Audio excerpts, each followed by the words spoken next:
নমস্কার বন্ধুরা, বাসন্তী রান্নাঘরে আপনাদের স্বাগত জানাই। আজ আমি হাজির হয়ে গেলাম খুবই সিম্পল আর সহজ একটি রেসিপি নিয়ে।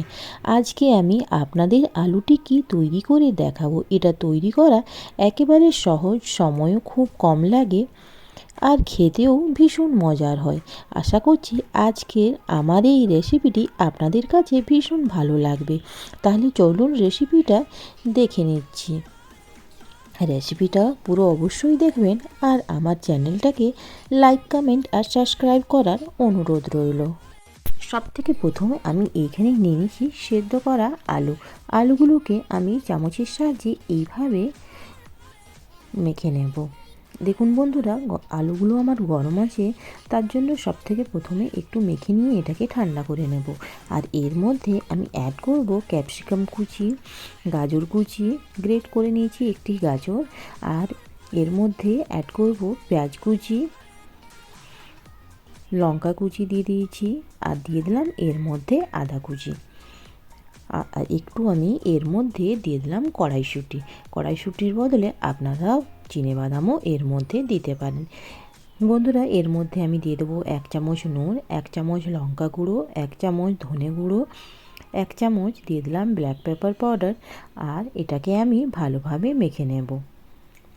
চামচের সাহায্যে এইভাবে আমি এটাকে মেখে নিলাম। আপনারা চাইলে হাতেও এটা মাখতে পারেন। তো বন্ধুরা, আলুটা আমার এইভাবে মাখা হয়ে গেছে। এখন আমি এর মধ্যে অ্যাড করব 3 চামচ, এর মধ্যে অ্যাড করলাম ব্রেড ক্রাম্বস, আর এর মধ্যে অ্যাড করব 2 চামচ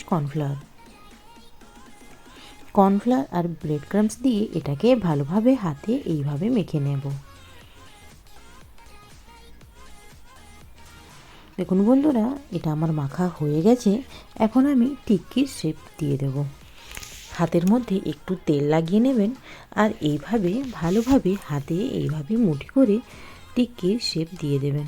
দু হাতেই এইভাবে তালুতে প্রেস করে ভালোভাবে আপনারা এইভাবে গোল টিক্কিও বানাতে পারেন, না তো লম্বাভাবেও আপনারা ভেজিটেবল চপের মতো টিক্কির শেপ দিতে পারেন।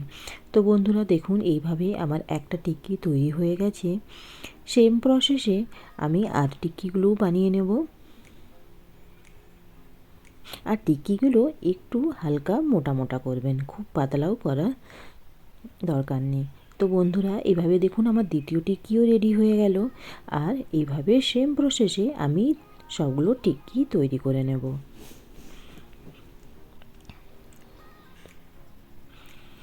তো দেখুন বন্ধুরা, এইভাবে আমার টিক্কিগুলো তৈরি হয়ে গেছে। এখন আমি টিক্কিগুলোকে ভেজে নেব। আপনারা চাইলে এটা তেল দিয়ে ছাঁকতেও পারেন। আর এখন আমি প্যানের মধ্যে দিয়ে দিলাম তেল। 2 থেকে 3 চামচ সাদা তেল দিয়ে দিলাম। তেলটা যখন ভালোভাবে গরম হয়ে যাবে, চারপাশে আমি এইভাবে ছড়িয়ে নেব। আর এখন আমি চারপাশে ছড়াবার পর একটি একটি টিক্কিকে তাওয়ার মধ্যে এইভাবে দিয়ে দেব। আর গ্যাসের ফ্লেমটা মিডিয়াম টু লো করে দেব। লো ফ্লেমে আমি টিক্কিগুলোকে দিয়ে দেবো প্যানের মধ্যে।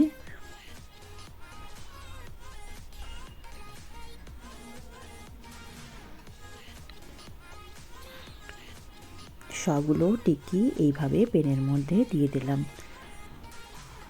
আর আমি একটু একটু করে প্রেস করে নেব সবগুলো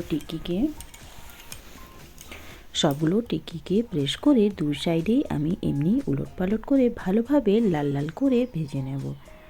দেখুন বন্ধুরা, এক সাইডে আমার টিক্কিটা ভাজা হয়ে গেছে। এখন আমি অন্য সাইডে এইভাবে পাল্টি করে দিলাম। আর অন্য সাইডে পাল্টি করে সবগুলো টিক্কিকে একদম মুচমুচে লাল করে ভাজবো।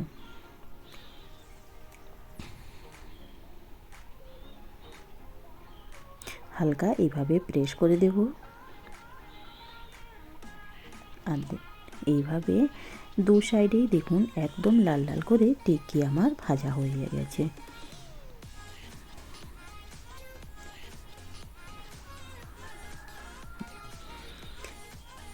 তো বন্ধুরা, এইভাবে আমার আলু টিক্কি সবগুলো ভাজা হয়ে গেছে। এখন আমি এটাকে পরিবেশন করব। তো বন্ধুরা, এইভাবে আমি টমেটো ক্যাচাপ দিয়ে এটা পরিবেশন করেছি। আপনারা চাইলে সন্ধ্যে চায়ের সঙ্গে এটা পরিবেশন করতে পারেন, কিংবা আপনারা চাটের মধ্যেও এটা, ঘুগনি চাটের মধ্যেও এটা দিতে পারেন। খুবই টেস্টি এই রেসিপিটা। তো বন্ধুরা, এইভাবে আপনার আলু টিক্কি বানিয়ে চায়ের সঙ্গে কিংবা চাট বানিয়ে যে কোনোভাবেই বানিয়ে এটা খেতে পারেন। খুবই টেস্টি আর খুবই সহজেই রেসিপিটা। তো বন্ধুরা, এটা আপনারা অবশ্যই ট্রাই করুন। আর আমার চ্যানেলকে লাইক, কমেন্ট আর সাবস্ক্রাইব অবশ্যই করবেন, এটা আপনাদের কাছে আমার অনুরোধ রইল।